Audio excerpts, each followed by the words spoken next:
We're working on it, folks. Oh my gosh. We're working on it. Oh jeez. My computer's totally muted.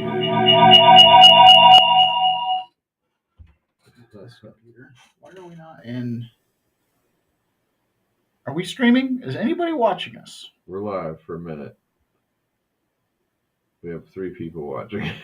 Nice. All right, Weedham boys, you're there. Hey, we're doing something new today. We're trying to figure it out. We have a travel schedule coming up, and so we're trying to figure out our thing, and we're doing it live.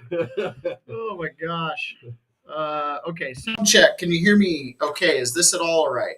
Can you hear me? For whatever reason, it's not allowing me to bring in my mic. I don't know if I can even. We're going to take a couple minutes here at the beginning, folks, to kind of get things figured out. Apologize very, very much. Trying to figure out why. Oh, I know why. I know why I don't have audio. I got to plug this in. All right, let's do that. That's funny. Oh, he said. Okay, yeah, I know they hear me. Question is. All right, can you hear me okay now? That's fine. Perfect. Okay, awesome. So then I need to get a feedback. You guys apologize. We had this all worked out yesterday, and we realized that the streaming software doesn't like all of our browsers. And we've got multiple computers with multiple browsers, and it is one heck of a pain in the butt. So let me see if I can get some audio feedback for myself. Otherwise, it's going to be a long show. Okay, here we go. I don't have audio yet, but that's because I turned down my volume. All right, let's see. Any luck on that? All right, where are you getting that volume from, Ron? Where are you getting that volume from? Can I plug into it? Yeah, I think so. We're figuring it out, folks. We're so close. I got no volume. Oh. How's that? Can you plug me in?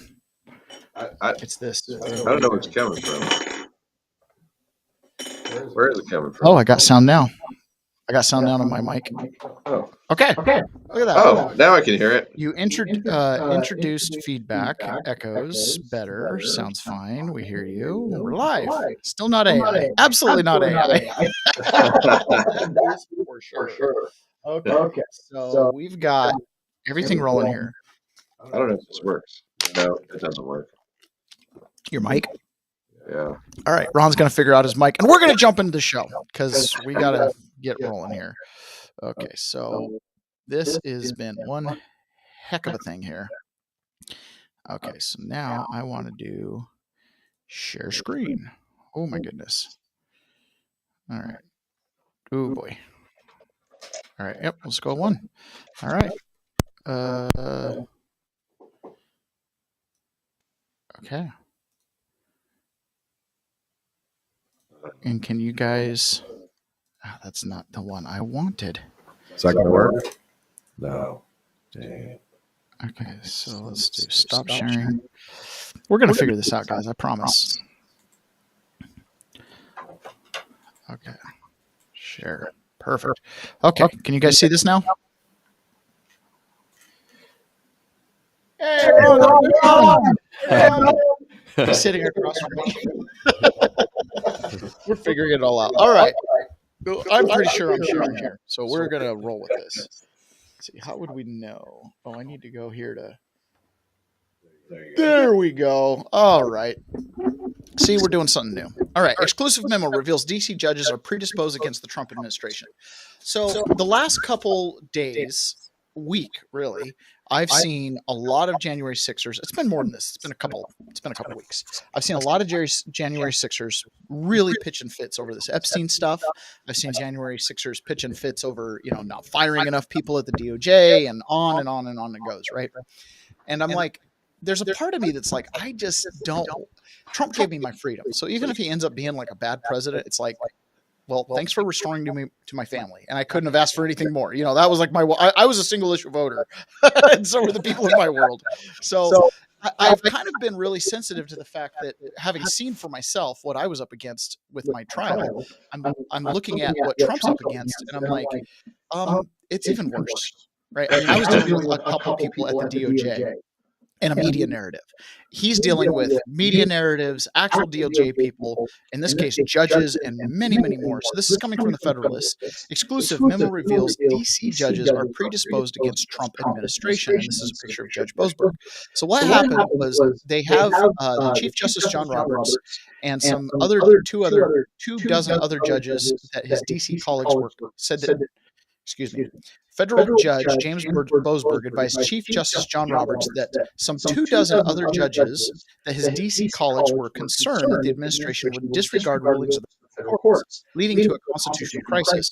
According to a memorandum obtained exclusively by the Federalist, that Judge Boasberg and his fellow DC district court judges would discuss how a defamed defendant in numerous pending lawsuits might respond in an adverse ruling is shocking. Equally outrageous is those judges' clear disregard for the presumption of regularity, a presumption that requires a court to presume public officials properly discharge their official duties. So the way the court operates is when it's dealing with the executive branch or other government officials, it makes an assumption that they did their job. So the burden is kind of on you to prove that they didn't. And so what he's saying here is that they're bucking that presumption with Donald Trump. They're saying that his administration by default will be denying court orders and not following the law. That is an interesting turn. During the week of March 11th, 2025, members of the Judicial Conference met in Washington, D.C. for the first of its two regular meetings. As the U.S. Court's webpage explains, the Judicial Conference of the United States is the national policy-making body for the federal courts. The Judicial Conference consists of Chief Roberts, who presides over a body, as well as the chief judge of each judicial circuit, a chief judge of the Court of International Trade, and one district judge from each regional circuit, making a group of approximately 30 judges. While the Judicial Conference mainstay is considering administrative and policy issues affecting the federal court system and making recommendations to Congress concerning legislation involving the judicial branch, a side conversation at the group's most recent meeting revealed a disturbing detail: the predisposition of supposedly unbiased judges against the Trump administration. In an actual memorandum obtained exclusively by the Federalists, a member of the Judicial Conference summarized the March meeting, including, quote, a working breakfast at which Justice Roberts spoke. According to the memorandum, the District of Columbia Chief Judge James Boasberg raised his colleagues' concerns that the administration would disregard rulings from federal courts, leading to a constitutional crisis. Chief Justice Roberts expressed hope that would not happen, and in turn, no consequential crisis would materialize. According to the memorandum, the summary of the working breakfast added that Chief Justice Roberts noted that his interactions with the president have been civil and respectful, such as the president thanking him at the State of the Union address for administering the oath. Donald Trump, however, is not merely a president, he is a defendant in scores of lawsuits, including multiple cases in the D.C. District Court.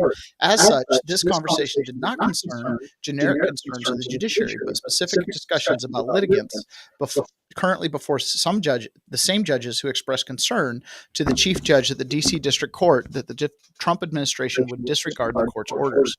Judge Boasberg's comments reveal he and his colleagues hold an anti-Trump bias for the Trump administration, had complied with every court order to date, and since, for that matter, the D.C. District Court judge's concern also went counter to the normal presumption that courts held, that one presumes public officials properly discharged their official duties. Apparently, that presumption does not apply to the current president, at least if you are litigating in D.C.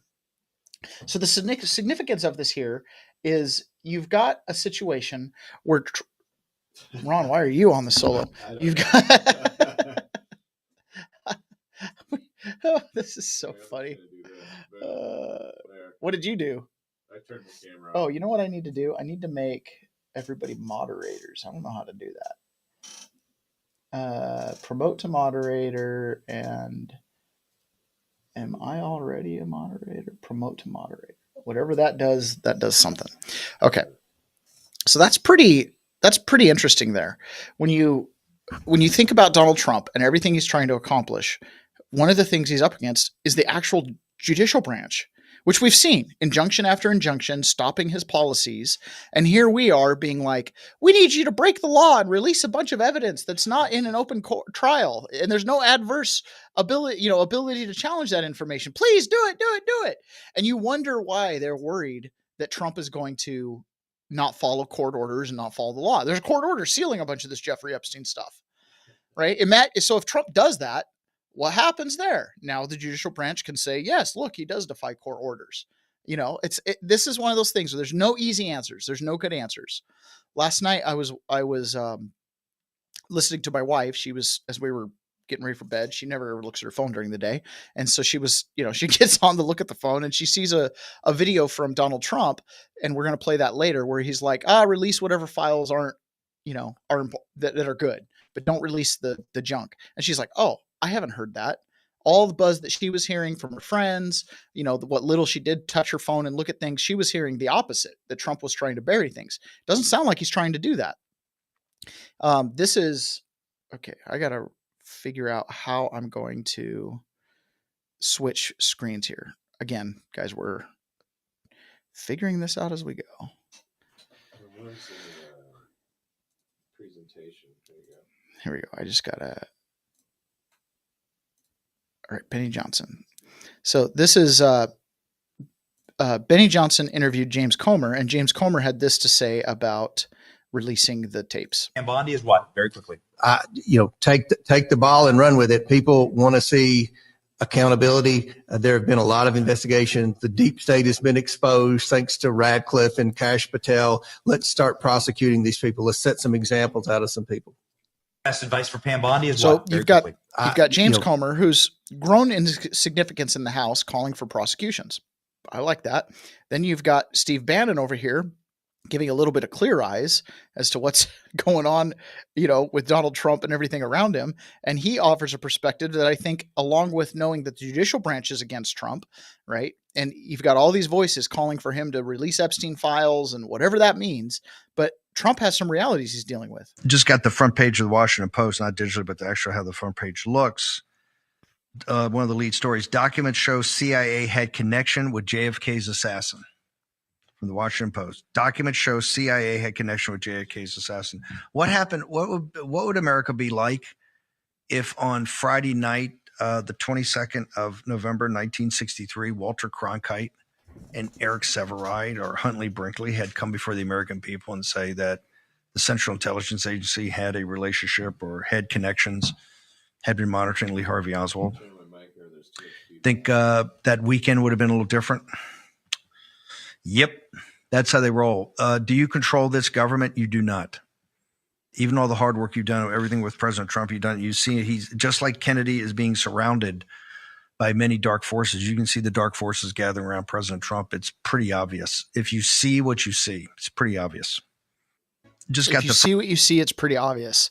So Donald Trump is dealing with a situation where he's got the CIA is not under control. There's a video that I didn't play of Jeffrey Sachs talking where Tucker Carlson asked him, who's in control of the CIA? Has any president ever been, or is it, what presidents? And he says, none of them. None of them have been in control, except for one president tried to get control, and he said he'd take the CIA and scatter it to 1,000 pieces, and 2 weeks later he was dead. And the CIA was involved with it. Yeah. Right? So every president since then, if anybody does any deep dive into Watergate, that was the same group of people that took out JFK were involved in taking out Nixon. That wasn't, that really wasn't Nixon trying to do anything. He had a little setup, right? And he had a little setup. And then of course the cover-up becomes the crime. There's no cover-up if there's no crime. Right. And the crime there was really not of his doing. So if people go in and look at that, you've got that. On another angle, you've got the public sentiment going on. This is fascinating here. This is a guy from CEO Crowds on Demand. Tells me he was offered $20 million to recruit demonstrations for anti-Trump protesters that are supposed to be happening, I think, tomorrow. Have the organizers of the July 17th demonstrations approached you? Interests aligned with the organizers of the July 17th movement have approached us. And in fact, we rejected an offer that probably is worth around $20 million. $20 million? Correct. I mean, this is a nationwide thing, right? It's not to say I would have made $20 million personally, but the value of the contract would have been worth around that amount nationwide to organize huge demonstrations around the country. But personally, I just don't think it's effective. So I'm not trying to call myself virtuous for rejecting it. What I'm saying is, I'm rejecting it not because I don't want to take the business, but because frankly, this is going to be ineffective. It's going to make us all look bad. I think that is another one of those like it's another one of those situations where again the walls are closing in. Judicial branch, executive branch through the CIA, and all of the assets that they have available to them. Whoever's paying for doing public sentiment and getting the public out into the streets. Any move Trump makes, he has to take this stuff into calculation. And here we are, just like, you're the president, you can do it. Yeah, and so he's like, you should see the file they gave me on JFK. You know what I mean? Like, if you want me to do anything else, you're gonna have to let me do my job. It's just okay. So one of the challenges I have here is I can't just move the screen over. Yeah, so I don't know. When I look at that, and then here's this too. This came out from Julie Kelly. Nope, sorry, wrong one. Julie Kelly. Here we go. Senator Grassley. I got to make sure I get the right one. We decided Ron is going to be on the road tomorrow. And so we decided we needed to try out this new method because this method of streaming allows us to be in two different places to do this. And so we wanted to do a dry run here in the office. So you guys are a part of this as we slowly transition from slide to slide and figure out how it all works. Turns out doing it together in the same room is not good. It's not good. It's more difficult, maybe. All right. So Julie Kelly posted this. Senator Grassley today released emails demonstrating how disgraced FBI agent Tim Thibault grasped for a personal reason to open an investigation into the president for January 6th. But the smoking gun here is not so much Thibault. I think his name is Timothy Tebow is kind of the same way you say like Tim Tebow. I think you say it Tebow. Tebow. Yeah, but the involvement of Thomas Wyndham, who appears to have acted as the conduit between Maine Justice and the FBI to concoct these cases. Wyndham was moved to D.C. U.S. Attorney Office from Maryland in late 2021. According to a June 22 New York Times piece, Wyndham worked under the close supervision of Attorney General Merrick Garland's top aides, referring to Deputy Attorney General Lisa Monaco. She was obsessed with investigating anyone who stayed at the Willard Hotel, which is a hotel that often conservatives go to stay at in D.C., the money trail, and their ties to the presidents. This included people like Roger Stone and individuals with the Proud Boys and Oath Keepers. So it wasn't really the FBI trying to create a case out of air. It was Monaco and Wyndham who later tasked the special counsel Jack Smith's team in the J6 DC case. So here's where it has the kind of smoking gun, as they're calling it here. He says the House Select Committee website of subpoenas, who the recipients are, and a small bit about why they were subpoenaed. But but there is little to no sourcing or elaboration, given they are building on records and statements they have internally obtained, aka not legally. Of course, what we have coming are all possible toll connections. And then it says in here, it says the White House. Where does it say the White House? Oh, it's this page right here. Next page. Okay, so it goes into it's basically explained that they're looking at social media. They're trying to basically concoct a thing. And is this the memo? One of these memos talks about, you can see here, there's more and more with it.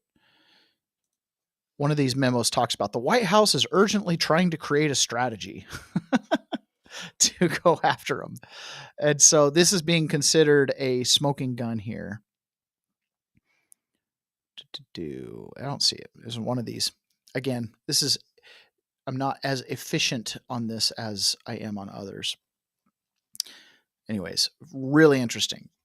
And a lot of these people are still hanging around. This is Donald Trump, who talks about Lisa Monaco, who, again, is part of these, is involved in bringing all of this stuff together. One of the things in my January 6th case was I had Lisa Monaco involved. she was part of some leadership team.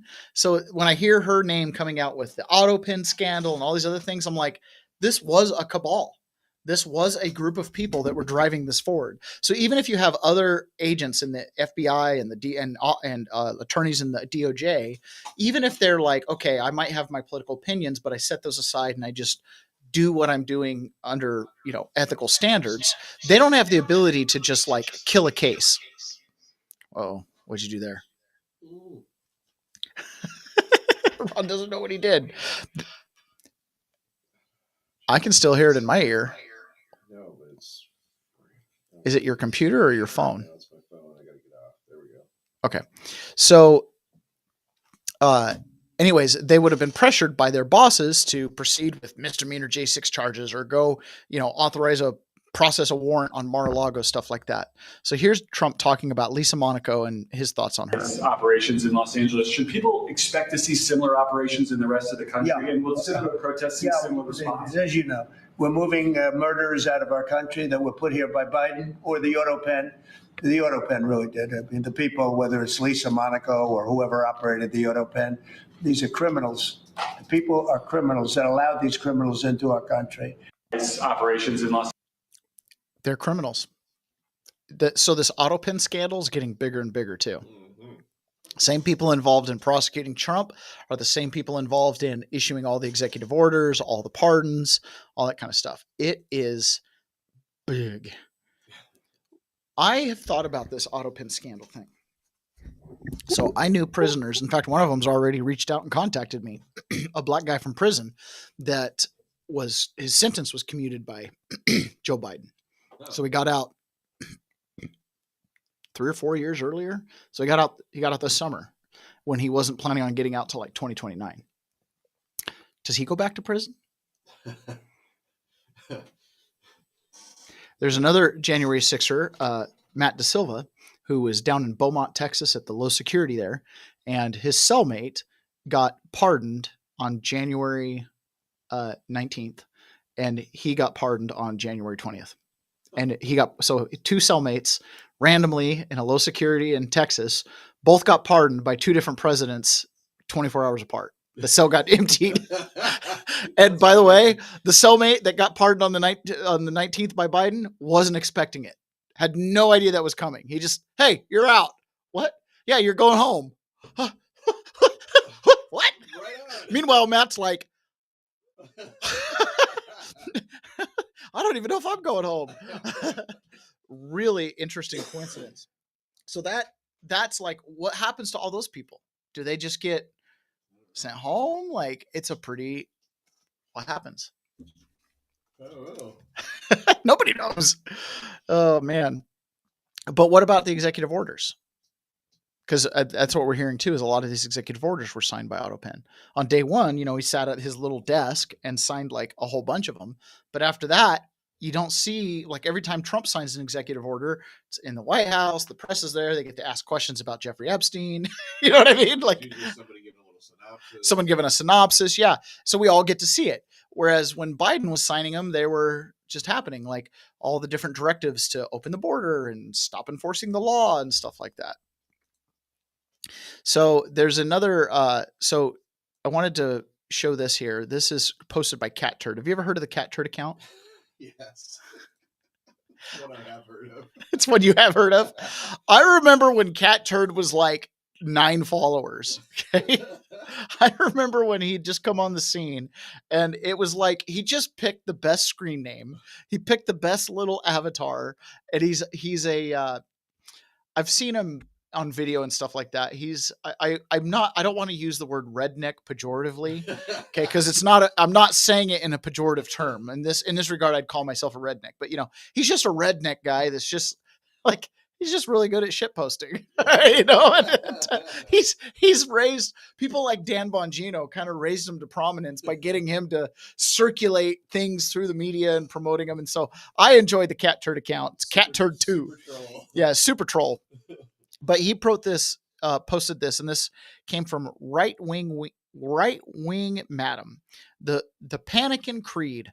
I trust Trump, but I voted for Trump, but yes, he secured the border, but yes, he's arresting pedos, but yes, he's jailing human smugglers, but yes, he pardoned the January 6ers, but yes, he's cut taxes, but yes, egg prices are down, but gas prices are down. Yes, he's running a surplus, but yes, he's canning government holdovers, and yes, he's ended DEI hiring, but yes, he promises religious freedom, but yes, he ended the climate change nonsense, but he's brought home American hostages, but yes, Europe calls him daddy, but beyond securing the border, cleaning up migrant crime, lowering energy prices, cutting food costs, cutting taxes, running a surplus, ending DI, and bringing hostages home and restoring American greatness, what has he done? Let me break it down to you. Trump doesn't listen to the panicans. I've often gotten the impression from certain politicians, they come to a point where they're like, I'm doing this for you, even though you don't want it done. I remember watching down in Brazil, they redid their entire pension system, right? For government retirement. And when they did that, the guy who was essentially their equivalent of Speaker of the House, he was crying as he, signed the bill that then went to the president to be signed. Like he was weeping. And the reason he was weeping was they had to cut benefits. They had to cut benefits. So you've got the entire country of Brazil that's like, you can't give us less money. This is like their welfare, social security program. And he was cutting it. And it was one of those things like he lost his seat after that, but it probably saved Brazil. It probably saved their economy. So when you get to the point where you're doing austerity measures, it's pretty rough. Right. And that was one of those things where he's like, I'm doing this for you because it has to be done, even though it's not popular and will cost me my seat. And he was weeping. And I think about Donald Trump sometimes doing that. He'd love to just be a pleaser and he'd love to just make everybody happy. I mean, his entire career has essentially been, I'm trying to make everybody happy unless you're directly opposed to me in a real estate negotiation. You know what I mean? Like he's really that type of a character. He's not someone who tries to get win-lose negotiations. He tries to get win-win, but the most important thing is that he wins. Okay. So when you look at what he's doing, it's like he's doing all this stuff that we love, but are we talking about the taking down the 763 human trafficking ring?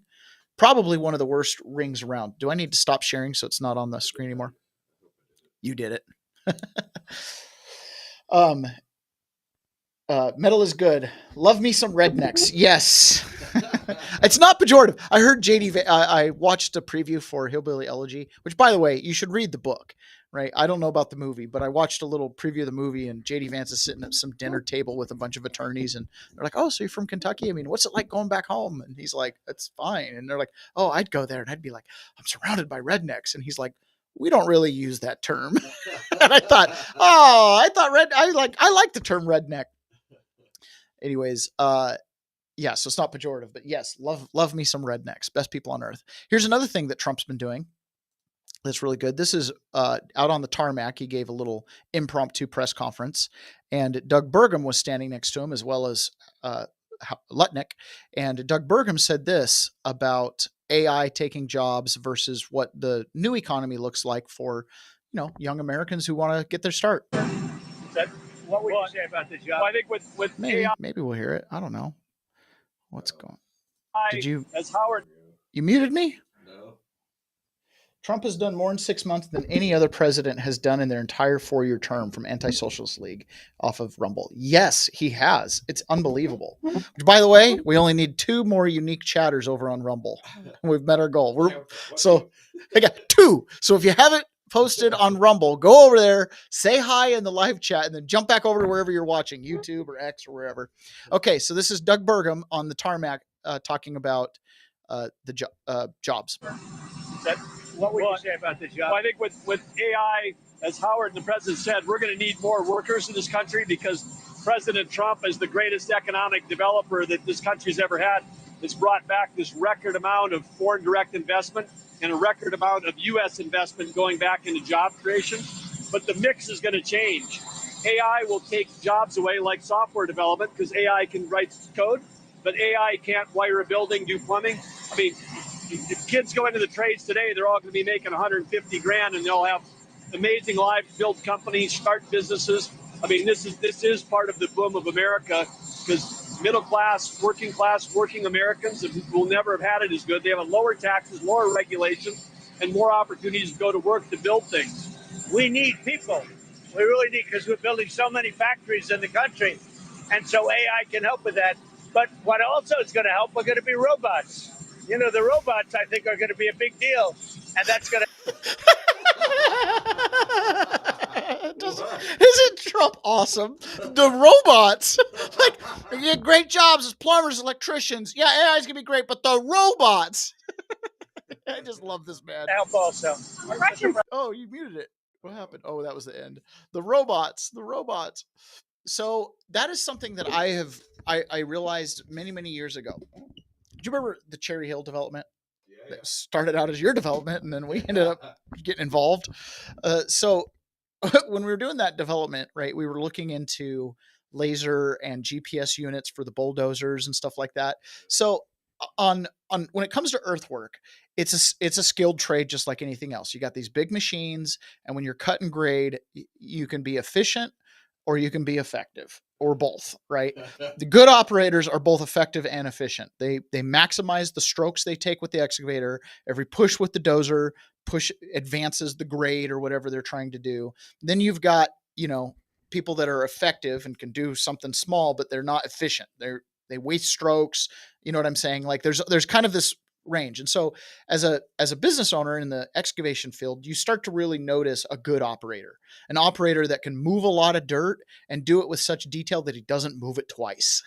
Right? That is a big thing. I realized I stepped up my game when I started thinking less about just squaring a hole. And because, you can be a good operator and square a hole and take all day long because you put the dirt in the wrong spot. And then you got to move the dirt to move your machine over there. And then, oh crap, I put the dirt where I'm going to. So you have to see far enough in advance to do dirt management.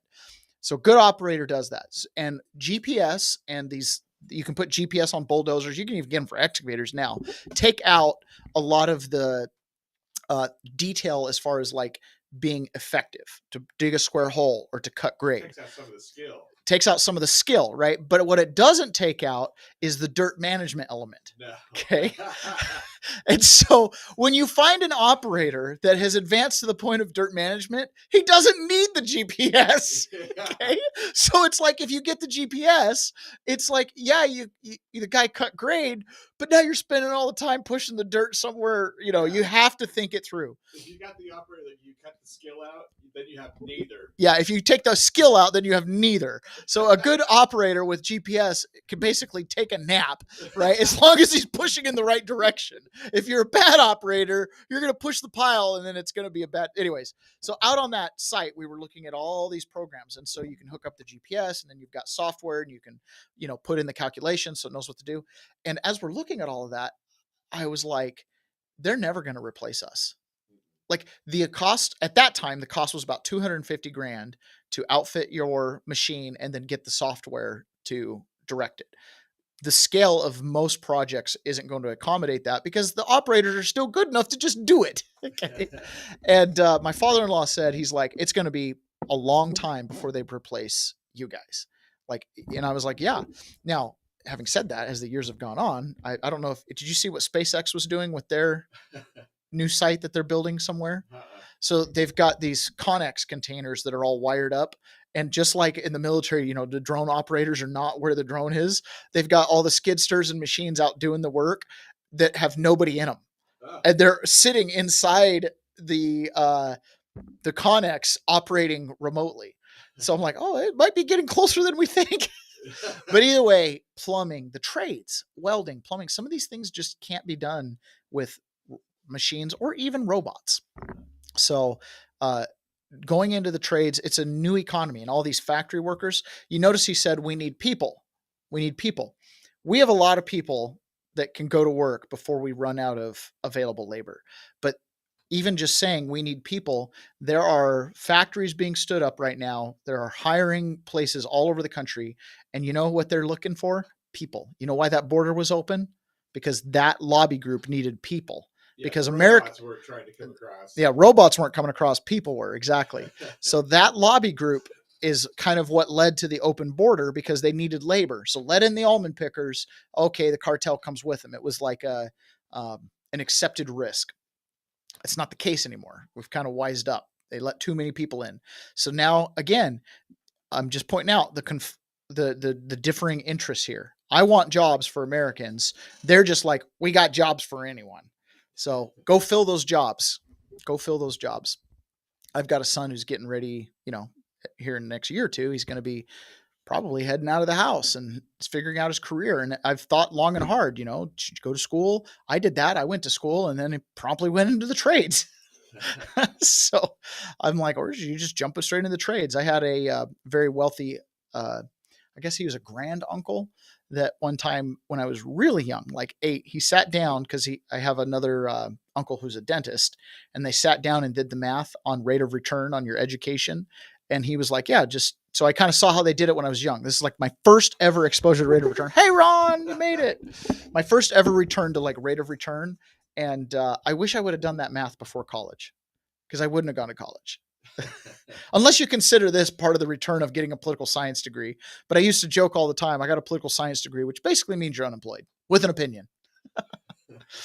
Another good thing that's happening here, just rolling through good stuff that I think is going on, is Secretary Scott Bessent had this to say. He says, days of unfair trade practices are over. Thanks to POTUS, this administration is laser focused on securing the best trade deals for the American people. We'll listen to him here. President Trump views this as a generational opportunity to reset trade in a fair and sound manner for the American people. So the idea that some market ups or downs are going to be the deciding factor here is what we are concerned about. And President Trump is laser focused on is getting the best deals, because we were not having fair trade. And now we're seeing, with these countries coming to the table, the quality of the deals gets better and better. So we're not going to rush just because of some market deadline. Now, I think what the market's seeing is markets willing to look forward 3, 6, 12 months.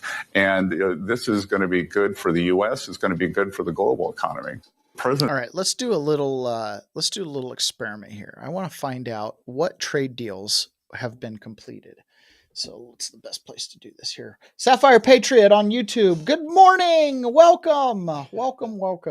Okay, we're going to go to the smartest amongst us, Grok 3, not Mecha Grok. We're not going to Grok 4 or Libcut Grok. We're going to the Grok 3, which is just slightly biased left. Okay.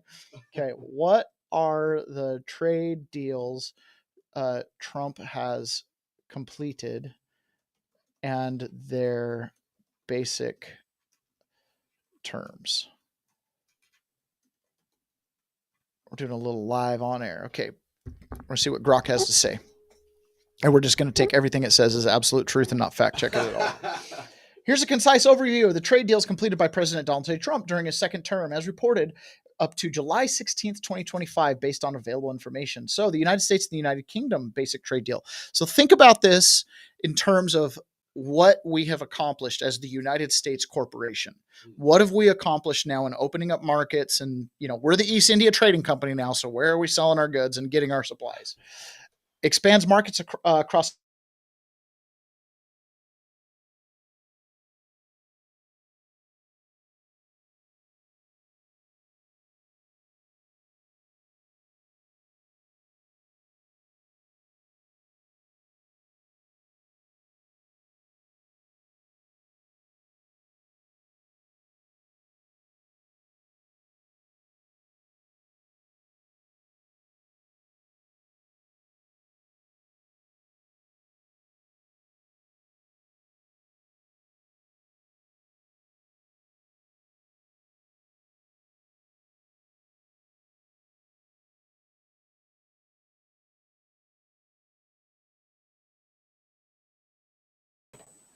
Something's happening. Oh, are we back?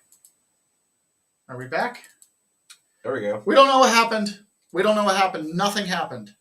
I was talking and I went mute. And now the sound's weird. Yeah, it is. What happened?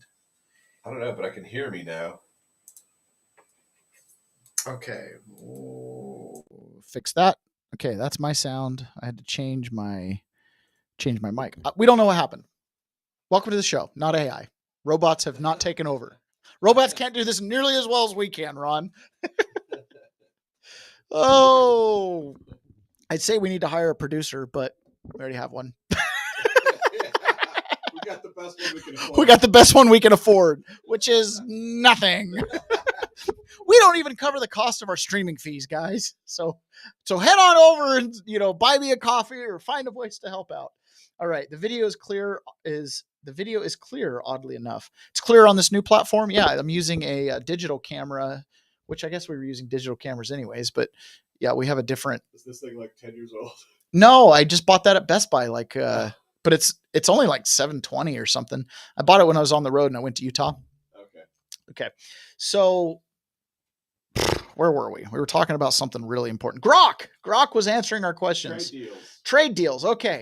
So we've got the UK trade deal. And the big thing there was it estimated to generate $6 billion in external revenue for the U.S. from tariffs and unlock $5 billion in new export opportunities. So again, more export opportunities. We get to sell stuff.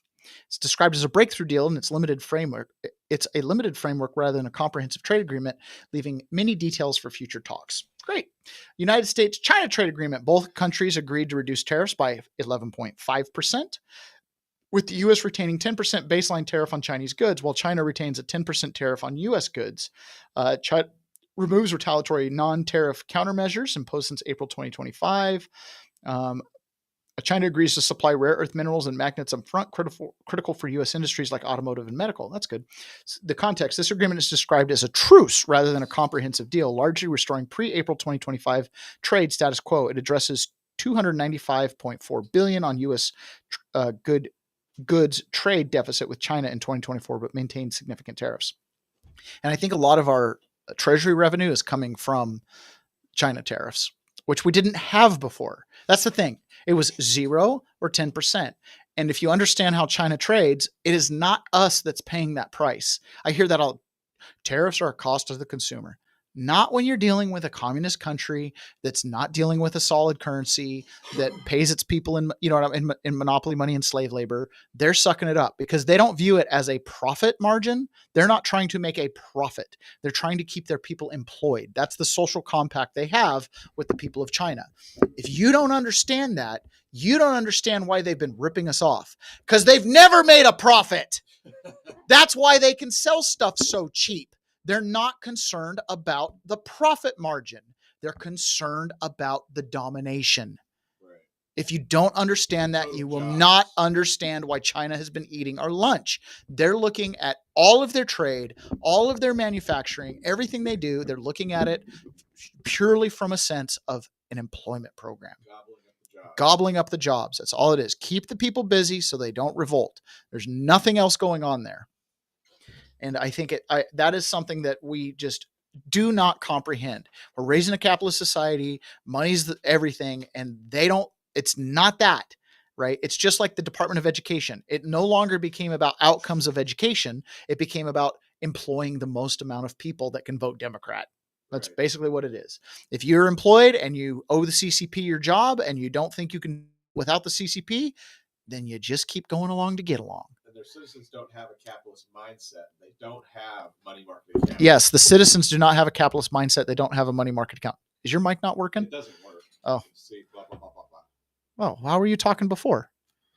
I don't know. We don't know. Okay. Well, that's awesome. Okay. All right. So that's it. China, Vietnam.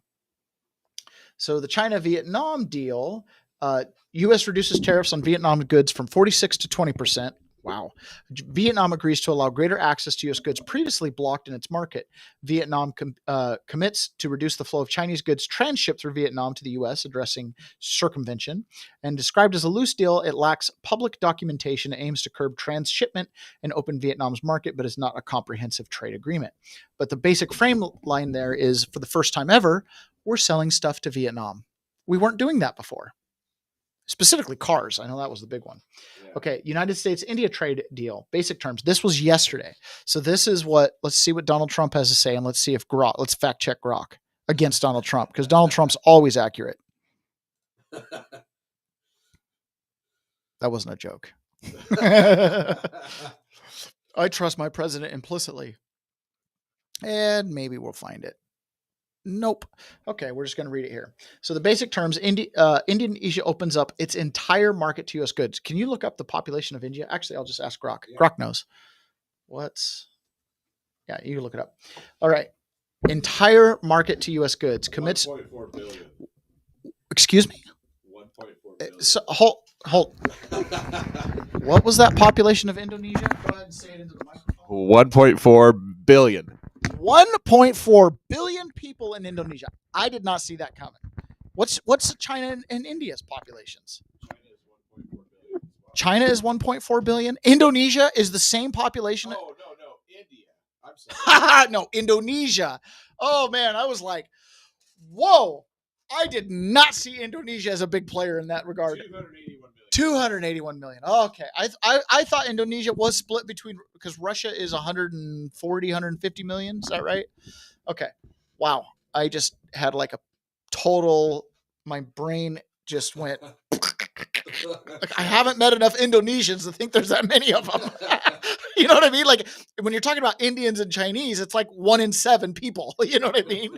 Like you're going to meet some Indians and some Chinese anywhere you're at. It's just the odds, you know. But Indonesians, that's a different story. That's like meeting someone from Russia. You don't meet as many of them. Okay. Wow. All right. But either way, that's 200 and how many? 80. 280 million new people that could be customers for American goods, because the deal is it opens the entire market tariff free. This can't be understated. We can't, like when we opened up the market to England and they're like, oh, they're going to start buying cars. And it was a big number, right? Chevys, Fords, Dodges, finally going to make it into England. They're not common there. It's very expensive to get them there. What is that going to do for factories in Michigan or Ohio that are making you're going to make 250, 300,000 extra cars. It was the same thing. I saw that with China. They were going to let cars in, and same thing with Vietnam. Trump was like, oh, they could really use the SUV. You know what I mean? Like they could use a lot of these, or he called them light utility vehicles or whatever. Pretty awesome. So that big Indonesian trade deal struck yesterday. That is pretty cool. All right. Yeah. Tiffany and Carlito loud and clear now. And Weedham boys, we're back. Yeah. So Indonesia is number 4 in the world in population. Indonesia is number 4 in the world. What's the order? So India, China, U.S., Indonesia, Pakistan, Nigeria, Brazil, Bangladesh. Hold on. Say that list again. All right. We probably should just get this list on your screen. That would require too much digital hanky-panky. So India is 1.4 billion, China 1.4 billion, United States 340, Indonesia 285, Pakistan 255, Nigeria 237, Brazil 212, Bangladesh 175, Russia 143, and then that's the top 10. Wow. I didn't realize we were third. Right. And not even close to second. So it's China, then India. India, then China. They're in a race. They're in a race. I have heard what I believe, in my opinion, I deemed as credible, that China has about 400 million less people than they think. Yeah, that could be. Yeah, I've heard that. All right. Wow. I didn't realize we were third and Indonesia was 4th. You basically just opened up an entire new United States market to the United States. Yeah. You cannot understate this. You can't understate this. Like, it's huge. And again, American goods generally are pretty high quality. It's sought after. I guess I was shocked at number 5 and 6. You got Pakistan and Nigeria ahead of Brazil. Pakistan and Nigeria ahead of Brazil and Russia. Well, I knew Brazil. Yeah, interesting. Wow. India and China need to be broken up. Like the baby bells. Like what is it, the baby bells? Yeah, we need some antitrust China legislation. All right. So then Scott Bessent talked about this, how the market missed the tariffs. They totally missed their projections on how it would impact the economy. But I wouldn't put too much emphasis on one number. I think it's the trend, and I think one thing that Wall Street, a lot of economists, market in general got wrong early on was that tariffs were going to cause a substantial price level rise, which just hasn't happened. But It I just wouldn't hasn't happened. put too Right? We saw prices rise under Joe Biden, but since Trump's been in office, is there anything that prices have gone up on? Anything? Anything? I mean, it's only been 6 months, but anything? Because there's a lot of doom and gloom, right? A lot of doom and gloom about the tariffs. I mean, Rand Paul was just, it's horrible. It's turned out pretty good. And last month, for the first time ever, not first time ever, but the first time in a long time, the Treasury had a surplus. We actually brought in more money than we spent. How do you pay off the national debt? That's the only way to do it. He's got to pay off the national debt by bringing in more money than you spend, right? Okay, then there's this too. This was yesterday. Values came in. Wholesale prices in June coming in below economists' expectations. Here we go. This was on CNBC. What?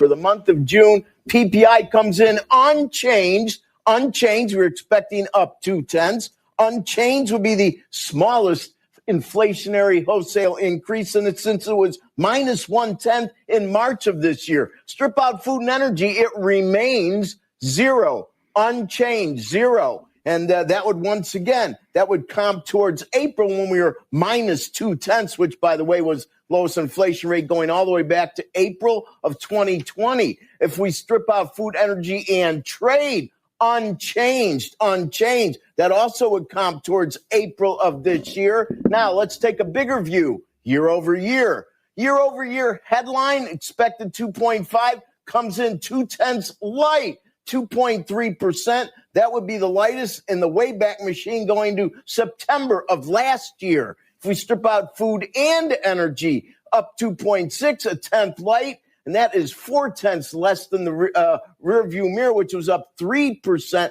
That 2.6, well, we have to go back to July of last year, 1 year, and that was 2.6. Find a lower number, you're in April of 24. And finally, the year over year, ex food, ex energy, ex trade, 2.5%, 0.2 lighter than 2.7, 2.5, Wayback Machine, you're equally where we were in November of 23. To find a lower number, you're in February of 21. Now, that is all very good news. These numbers are less than expectations. They're sequentially less. So all the gauges are good. Are we good for takeoff? Like, you know what I mean? Like, so, okay. Like, so during Joe Biden's administration, my sound got a little weird there. Was that what happened? Okay. So during Joe Biden's administration, all these economists that are in the tank for Joe Biden are like, things are going great. Economy's awesome. And, I mean, we had 9% inflation, I think, in 2022 or 2023. And it was like, oh, we've brought it down. Like, heck, you did, right? Because it takes so long for that to soak through. Well, here we are. A lot of people are still looking around going, well, things are still tough out there. Yeah, but the ship is turning. You know what I mean? Like it's the snake. You got to follow it. When Trump came in 2016 and did everything he did with the tax cuts and stuff, we didn't see the benefit of that till 2019. It takes a couple of years to build a factory and then hire people. It's the lag. With how aggressive he has been, to see him be able to restore the direction so quickly, imagine where we're going to be sitting in 2026, 2027, 2028. It's going to be nutsos. You've just added, from our math there, you've just added 700 million people in your market, free trade, that were unavailable markets before. Like their tariffs were very high percentages. Like we didn't sell stuff to Indonesia. We didn't sell stuff to Vietnam. We bought their stuff, but we didn't sell to them. Huge deal. Potential being like 3x GDP. Oh yeah. Yes. Yeah, that's the thing. And they're targeting like 3, like you hear Scott Besson talk about it, but it's like, yeah, but it's the shoot for the stars hit the moon kind of thing. We're going way past that. I remember my first go around with podcasting, we called it Got Dirt. It was myself and my other excavation buddy, right? And it was Got Dirt. And one of the things he said was when Trump got elected, it was like someone flipped a light switch. It's like all of a sudden, we went from having a 2-week schedule to we were turning people down because 6 months just seemed too long for us to take a contract. It was like it flipped a switch. We never stopped working the whole time. It was really amazing. There was one other thing I wanted to. I think as I'm doing this, I've closed a few tabs, which kind of is too bad. Okay. So yesterday we mentioned Donald Trump said that Adam Schiff had committed some mortgage fraud. Do you remember this? So again, going on this theme of all the good things Donald Trump's done, and here we are constantly complaining about this little side note issue, but it's the most important issue of all. Is it? I don't know. Closing the border felt pretty important. You know what I mean? Like, of all the things that Trump has done, we hyper focus on one thing that he almost has nothing to do with, the Epstein stuff, which is in my mind, I'm like, it's important, but at the same time, you can't downplay it, but it's not really relevant. You know what I mean? Like, it's not really relevant. Most people aren't going to, it's that concept of the poor you have with you always. Like, that bad stuff's going to happen all the time. And a lot of it is possibly conjecture. Kevin Spacey. Did you hear about Kevin Spacey? Well, I heard about him in years past. You're aware of him. So Kevin Spacey, he is all wrapped up in the Epstein scandal because he was friends with Ghislaine Maxwell. He was palling around the royal palace. He's sitting in the king's chair at one point. And so Kevin Spacey, see, here's a picture of, I'm searching live here, so I can't guarantee what it is. I can't guarantee what I'm looking at is going to be good, but here's Ghislaine Maxwell and Kevin Spacey sitting in the actual throne room. Oh. Right. So a lot of people have said that Kevin Spacey is, one of these. See, here you go. Kevin Spacey admits to flying with Jeffrey Epstein, Bill Clinton on several occasions. So Kevin Spacey came out and said, release the evidence. I'm innocent and I've been wrapped up in this. So let's see if I can find his profile at Kevin Spacey. Which, by the way, he is a really good actor. Oh, yeah. He is a really good actor.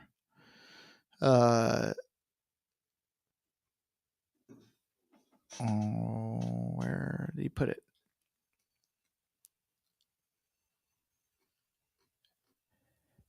He requested to have the Epstein files released.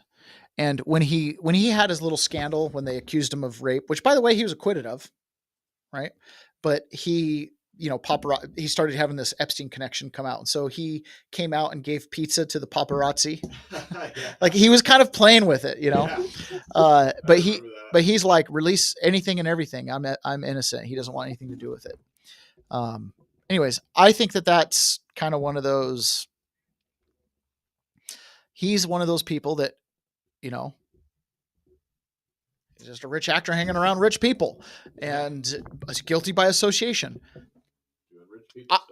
Listen, I just don't want to cast stones that get thrown back at me if I miss. You know what I'm saying? Like, Kevin Spacey is one of those guys, like, he was acquitted in his charges and he might be like, could you imagine our modern day environment back in the 60s and 70s with the rock and roll people? You know what I mean? I read Motley Crue's book. It was by Neil Strauss. When I was, what's it called? It's Neil Strauss's book on following the Motley Crue band around. The Dirt. Is it called The Dirt? I don't think it's called that. Anyways, I read it. Trafficking, human trafficking. But by the way, human trafficking was just, bringing the girls with them across state lines and stuff like that, the groupies, and drug dealing and smuggling. And a couple of them did spend some time in jail for smuggling drugs, not a big amount of time, nothing like 87 months or anything. But again, if that was in this modern environment, you'd have to be in total secrecy cover-up mode. These guys were kind of living their life on the outside, but they had, they didn't have the internet, didn't have all that stuff going on.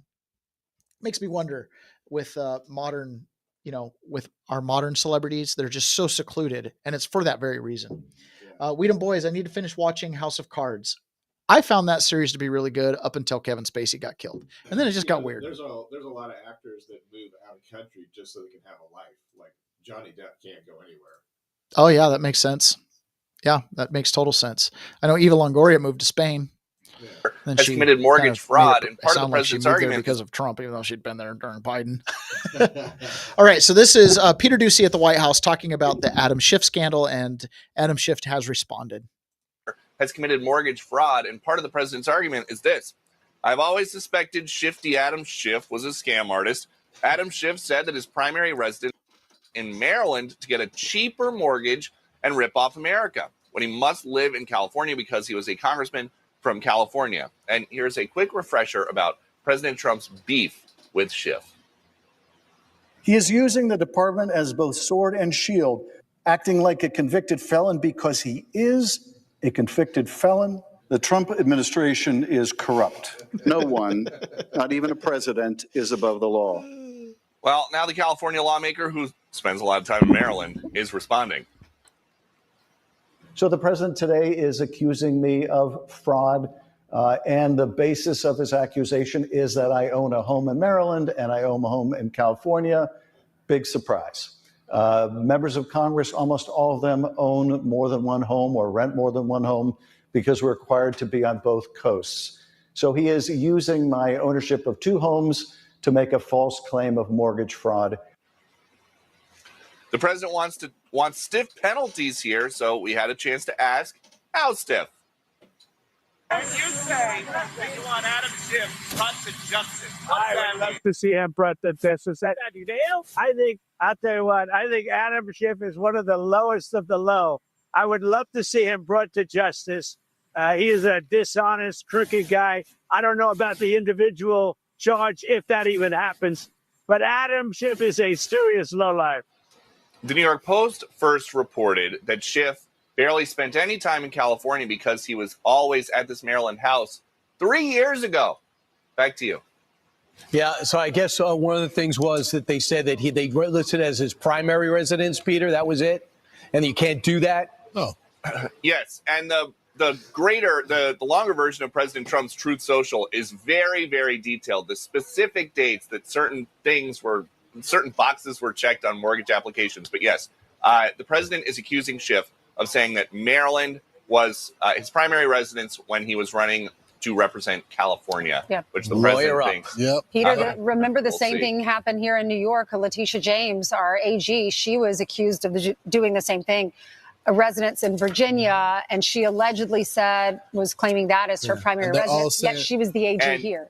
And we have no idea what's going to happen with this, but at a minimum, President Trump elevating this is going to mean a lot of paperwork probably for Adam Schiff over the next couple of weeks or months. What a shame. Peter, thanks so much. Well, they went. What a shame. It's going to be a lot of paperwork for Adam Schiff. Weedham boys, we need to look into Taylor. He had a pizza party with Matt Damon. Yeah.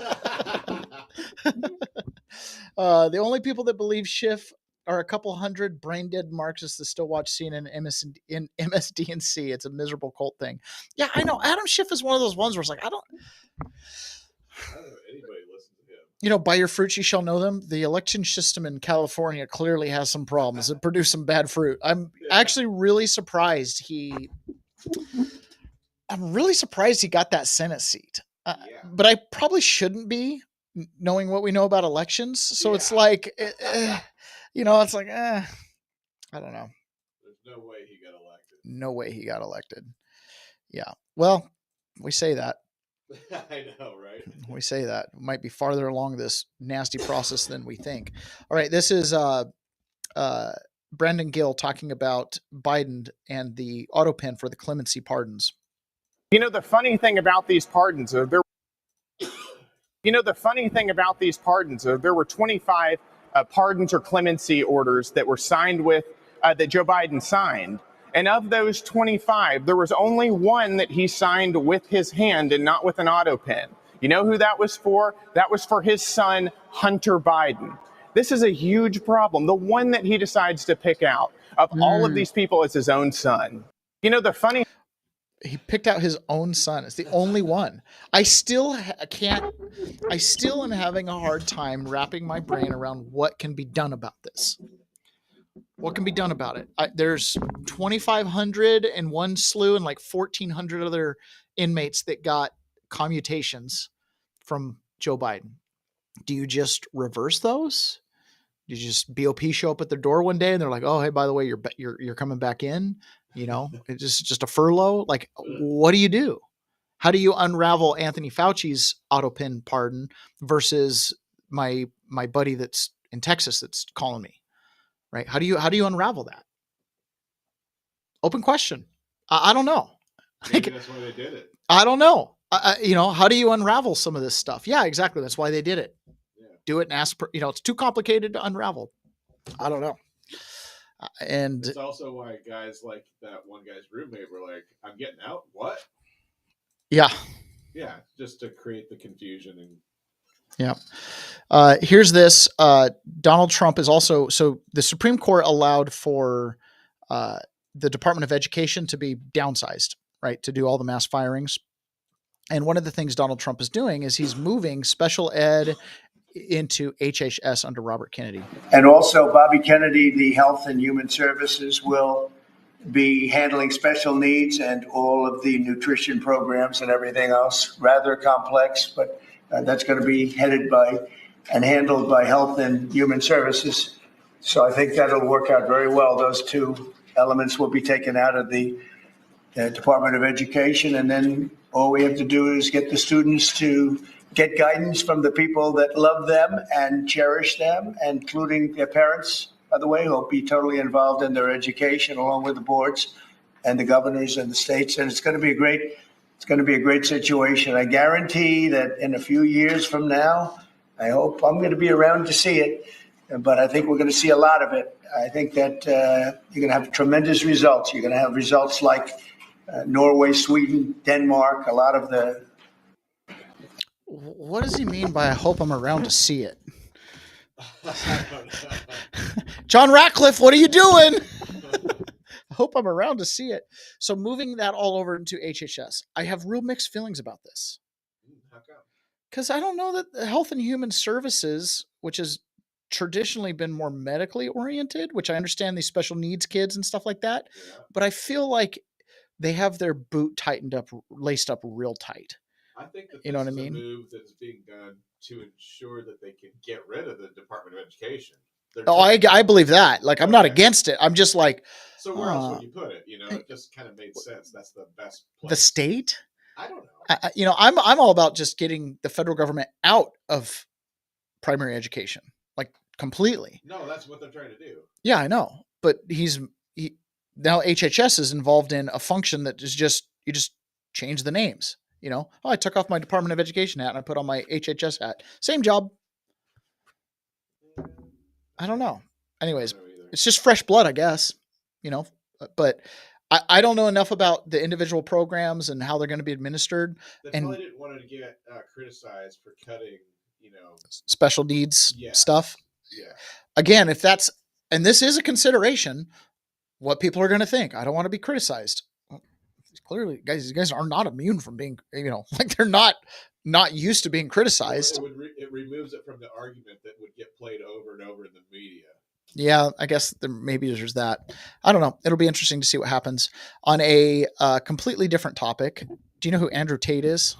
Yeah. He's the kickboxing champion that was scamming people out of chat. I mean, I had a family member who was like telling me their son is really influenced by Andrew Tate, and my heart sunk to my stomach because I was like, what a bad influence. What do they call him? Like a mega male or something? Mega male. Yeah. And he does that alpha male thing. And, he is very gross. He's gross, man. He is the embodiment of toxic masculinity. Yes. I don't even want to mention it, but these girls come, he's a handsome man. He's got money. He projects the success. They come to be with him, and then he becomes abusive. We're talking like choking, just utterly abusive, derogatory. Just I don't know what his mom did to him, but she does not seem to like women, right? So Lauren Southern, who's an influencer, a conservative influencer, she's Canadian, but she's really big in the MAGA movement. She just wrote a book, and she just alleges that Tate drugged and raped her in a hotel room in Romania when she was with Tommy Robinson. Do you know who Tommy Robinson is? He's the big free speech guy that's been going after all the grooming gangs in Britain. He spent a couple different times in jail because he's exposed it. And so he goes to jail for exposing the court, what the court is doing. Right. And anyways, apparently Tommy Robinson had a huge coke problem. So, there's a phrase someone said to me once, never meet your heroes. That's kind of how I feel about all this. I just, with my kids, it's always hard to know exactly who's influencing them and stuff like that. But I think it's incredibly important because some of that stuff, it's the residual effect, anyways, it's an off topic thing, but it came up and I was just like, because there's that personal connection where I have a family member that's idolizing Andrew Tate. I'm like, do you know who he is? I'm asking the parents and they're like, yeah, we do. And I'm like, do you know who he is? Because now I'm looking at you and I'm judging you. You know what I mean? Like, I don't think you do. Yeah. He's not just selling like, go learn some martial arts and be a manly man. There's more to it than that. So anyways, Tim Burkhart was being asked by Benny Johnson. Benny Johnson apparently got a whole bunch of interviews yesterday. And he was being asked about what he'd do with the DOJ. If you were in charge of the DOJ, what would you do to restore the faith of the American people? Seems to be a big crisis of trust right now. I would fire everyone there and make everyone reapply, and then they'd have to verify that they could do a job and what the heck they're doing, because it's just too deep. Like I said, Trump comes in first term, he fires the head guy, thinking that'll do it, not understanding that layer is deep. It goes deep, and the corruption goes deep. And so I think you fire everybody, and then you make everybody reapply. And that allows a lot of patriotic Americans a shot at doing what they want to do, and that's bust bad people. That's right. And ultimately, I think, Kash Patel and my buddy Dan Bongino, I think they're incredibly patriotic Americans. And they're like me, are very idealistic, but they're very realistic. And I'm sure their frustration runs deep right now. Yeah. And Tim Burchart is starting a new fashion trend, which I'm probably going to jump on board with. He's wearing chums on his regular glasses. And I have that problem, if I'm like working and my glasses are falling down, I might start wearing a pair of those. That's awesome. It's so deep. You're looking at a septic tank? Yeah. Yeah. So the Panicans, right? Trump can't do enough. He's doing as much as he can do. This is a swamp. It goes so deep. If he can't realistically fire everybody, what would happen to all the active cases? Just massive delay. Like, these are big things to consider. But Langan, who's the CEO of Home Depot, and we'll kind of wrap up with this. Let's see. We got, let's check Pray the Rosary Daily. Every politician in California is sorrowed, even down to the city level. Yeah. Yeah.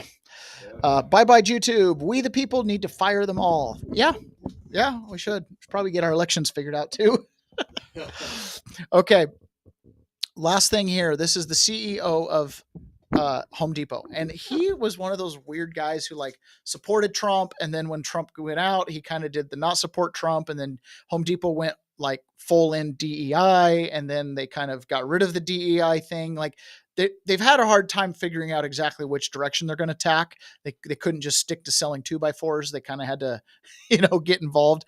I think all these businesses at that side start getting pressure from the mega behemoth private equity people like BlackRock and Blackstone to implement these things. Well, he had come in and he had said that Donald Trump was going to be a bad president. He was really critical of the tariffs, but he was on CNBC yesterday, totally changing his tune. And I think this is good to remember. And this is why I wanted to close the show out with him is, yes, Donald Trump has warts. Yes, he's an imperfect person. No one's saying he isn't. He comes with baggage. And guess what? Go back and look at all of our presidential heroes, and every one of them also came with baggage. They also had to face down, when I was in prison, learning about Theodore Roosevelt and the parks, I took a national parks class, for my education. And anyways, learning about what he was up against, he had to tick off a lot of people in his party to create the national parks and the refuge areas that he created, because there were a lot of business interests that wanted to mine the Grand Canyon. And there were a lot of business interests that wanted to, come in and build strip malls in around Old Faithful and Yellowstone and stuff like that. And he was like, nope, I'm doing this hard thing. And it turned out to be, now we glorify him for it. Now it's like, what a great thing that he did for us to preserve these national parks for future generations. Again, totally against the businesses. In fact, there was a senator from, there was a guy that was homesteaded in the Grand Canyon that was mining the Grand Canyon. And when they created the national park there, he couldn't mine his business anymore. So he ran for politics, ended up becoming a state senator or a senator for the state of Arizona, and basically made Theodore Roosevelt's life miserable. Okay. And it was all over his plan to basically, people would come to Grand Canyon. Not only was he mining, but he was charging tickets to come to the Overlook. I mean, it was a total racket, right? And he was so mad that he ran for office and won and made Teddy Roosevelt's life miserable. He was like the Adam Schiff of the day, right? So Ken Langen says this. Well, he says something. What happened here? What is this?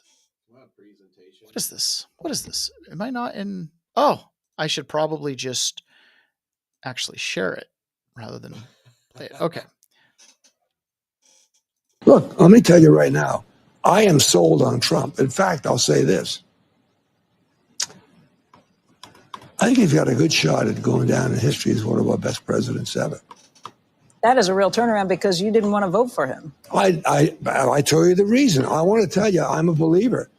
What I'm seeing happening is absolutely nothing short of a great thing. And there's a beat. People are walking with more bounce in there. It's all around. I gave you quite a bit of grief. Huh? I gave you grief.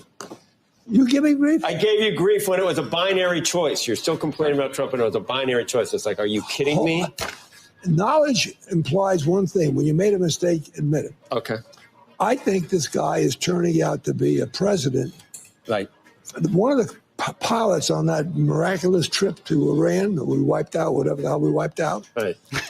He said, you're the only guy that in the presidency that would have done what you did. One of the pilots said that. Yeah. And you know what? He's probably right. He's probably right. So for all the grief that Trump has gone through in this last week with this Epstein stuff, remember, he said, release what's relevant. He said that. He said, release what's relevant. Okay. With all the grief and all the panicins that have come out and, they've forgotten all the reasons why we elected Donald Trump. It's just all ruined. And, we're attacking Iran. Well, a few weeks since we attacked Iran, and that seems to be done. I mean, short, it's a short time frame, but seems to be done. Israel seems to be wrapping up their stuff with Hamas and Hezbollah. No, it's not over, but it hasn't been in the news for the last week. Russia and Ukraine is still an issue, but Trump's taking a new tack where he's like, okay, fine. I can't handle you with sanctions and negotiation, then I'm involved. And that might be making Putin, let me rethink my calculation, because it was nice when Trump was pulling away from Ukraine. Now Trump's doubling down. Again, negotiation tactic. I just hope my kids don't get drafted, but I trust Trump doesn't want to go that direction, right? He's not in the box that everybody else has been. He's able to do huge lists of accomplishments, but they're not getting covered by the mainstream media. And if people like us don't recognize the good he's doing, we're going to get lost, and it's going to be, good becomes the enemy of better. Yeah, it would be great if he could clean out every person at the DOJ. It'd be great if he could go after every child predator. But at the same time, that's impossible. That is an expectation that cannot be met. Set your expectations appropriately. Reestablish law and order. Reestablish rule of law. Reestablish positive trade agreements. Reestablish our national sovereignty by getting the border put in place. All of these things, get the tax cuts put in place. All of these things will culminate in a better life for all of us. And that's the whole point. It's not about one thing. It's about the collective of it all. Every president falls short of their own expectations when they're in office, right? They've got their marquee things. Some of them get it done. Some of them don't. I've heard people talk about George Bush had a lot of great plans, a lot of things he wanted to do. He got one thing done, No Child Left Behind, and then Iraq sucked up his whole presidency. Donald Trump is able to walk and chew gum. While we're over here barking about Epstein, he's still negotiating trade deals with Indonesia and other countries. The Treasury has a surplus, right? All these things are happening. The rescissions bill got passed, which means now NPR and PBS and stuff like that's been defunded. There's so many good things that are happening. Let's put our energy into supporting the good and giving him more political capital. The more political capital he has, the better he can attack that thing that is untouchable. And that's those elite networks that may or may not be using child sex trafficking as a tool, right? But as it stands right now, if you're weak, you can't take the counterpunch. In his first term, he came in, he used his authority, but he was politically weak. Now he's less politically weak. Let's help him get more political capital so he can perform even more for us. Okay, that's it for the show today. Thank you so much. Let's go check the chats. We the people need to fire them all. Yes, Anti-Socialist League. Funny thing is, California is so red. Dems have such a lock on voter fraud. They have a heavy lift to undo the damage and the selection process. New York has the same problem. Everywhere else said DC is red. Yeah, Washington's the same way. You leave King County, Pierce County, and everything's red. Well, I don't know. This county gets a little weird.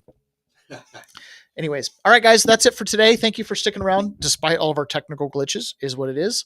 We'll get better, or we'll just go back to the way we were doing it before.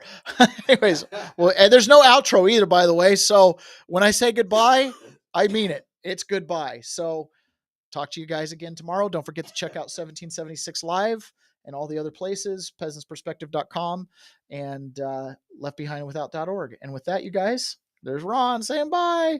With that, we'll talk to you guys again tomorrow.